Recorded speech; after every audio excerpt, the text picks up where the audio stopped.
బీహార్ రాజకీయాల నుంచి నితీష్ కుమార్ వైదొలుగుతున్నారు. కాగా గత 20 సంవత్సరాలుగా బీహార్ అభివృద్ధిలో నితీష్ కుమార్ కీలక పాత్ర పోషించారు. 2005లో నితీష్ కుమార్ తొలిసారి ముఖ్యమంత్రి అయ్యారు. అప్పటి నుంచి ఆయన వెనుదిరిగి చూసింది లేదు.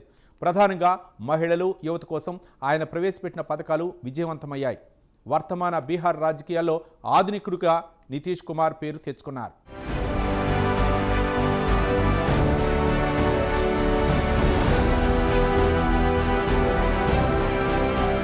వర్తమాన బీహార్ రాజకీయాలలో ఆధునికుడిగా నితీష్ కుమార్ పేరు తెచ్చుకున్నారు.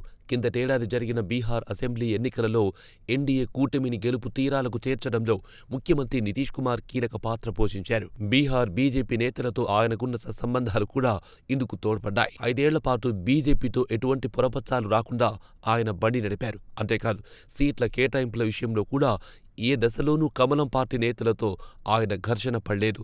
100% ఏకాభిప్రాయంతోనే కమలం పార్టీతో సీట్ల పంపకాలపై నితీష్ కుమార్ ఒక నిర్ణయానికొచ్చారు.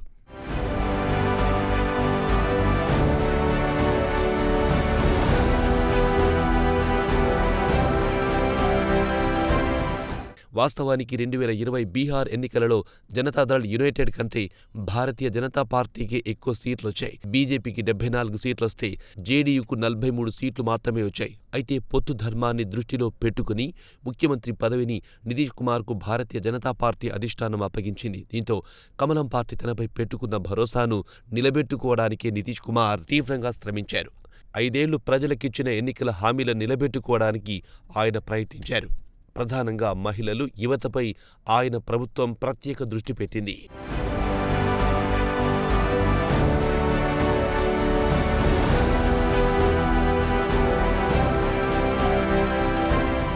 2005లో నితీష్ కుమార్ తొలిసారి ముఖ్యమంత్రి అయ్యారు. అయితే అప్పటికి బీహార్కున్న పేరు జంగల్ రాజ్. వీధి లైట్లున్నా అవి వెలగని పరిస్థితి. పాఠశాలలు ఎప్పుడు తెరుస్తారో, ఎప్పుడు మూసేస్తారో ఎవరికి తెలియదు. ఈ నేపథ్యంలో ముఖ్యమంత్రిగా బాధ్యతలు చేపట్టిన నితీష్ కుమార్ ఒక్కొక్కటిగా సమస్యలను పరిష్కరించుకుంటూ వచ్చారు. అందులో చాలా వరకు విజయం సాధించారు.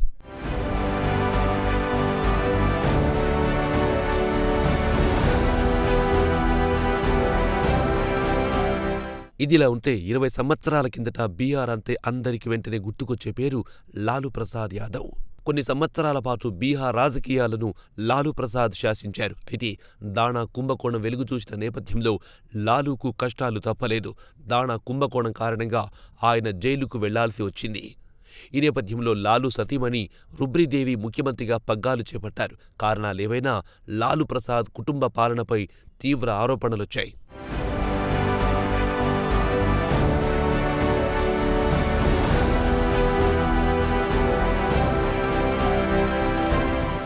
లాలూ ప్రసాద్ కుటుంబం అధికారంలో ఉన్నప్పుడు శాంతి భద్రతలు అదుపు తప్పాయన్నది ఒక ప్రధాన ఆరోపణ. అంతేకాదు, రాజధాని నగరమైన పాట్నాలో సైతం సాయంత్రం అయ్యేసరికి వీధులు నిర్మానుష్యంగా మారేవి.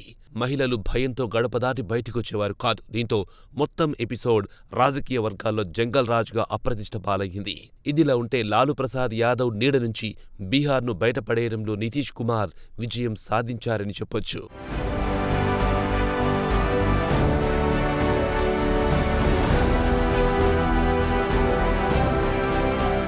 మన దేశంలో ఒక దశలో కులగణన గురించి మాట్లాడడానికి అన్ని రాజకీయ పార్టీలు భయపడ్డాయి. ఈ దశలో కులగణనకు నితీష్ జై కొట్టారు. 2 విడతల్లో ఆయన కులగణన జరిపించారు. దీంతో బీసీ ఛాంపియన్గా ఆయన పేరు తెచ్చుకున్నారు. నితీష్ కుమార్ చిన్న చితిక నాయకుడు కాదు. ఆయనది సుదీర్ఘ రాజకీయ ప్రస్థానం.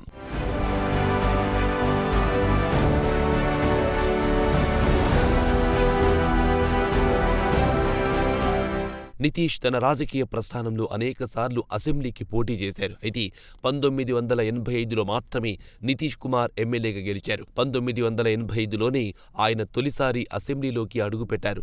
ఆ తర్వాత ఆయన అసెంబ్లీ ఎన్నికల్లో పోటీ చేయడం మానేశారు. జాతీయ రాజకీయాలనే తన కార్యక్షేత్రం చేసుకున్నారు. మొత్తం 6 సార్లు లోక్సభకు నితీష్ కుమార్ ఎన్నికయ్యారు.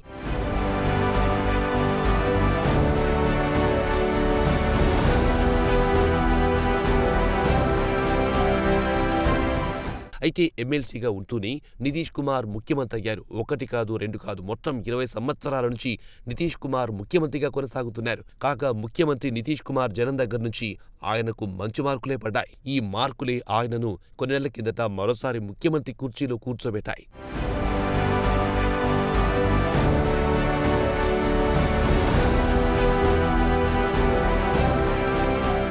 సహజంగా రాజ్యసభలో ప్రతిపక్షాల దూకుడు ఎక్కువగా ఉంటుంది. అయితే విపక్షాల దూకుడుకు బ్రేకులు వేయడానికి ఎన్డీఏ కూటమికి నితీష్ కుమార్ ఒక ఆయుధంలా పనికొస్తారు అనడంలో ఎటువంటి సందేహం లేదు.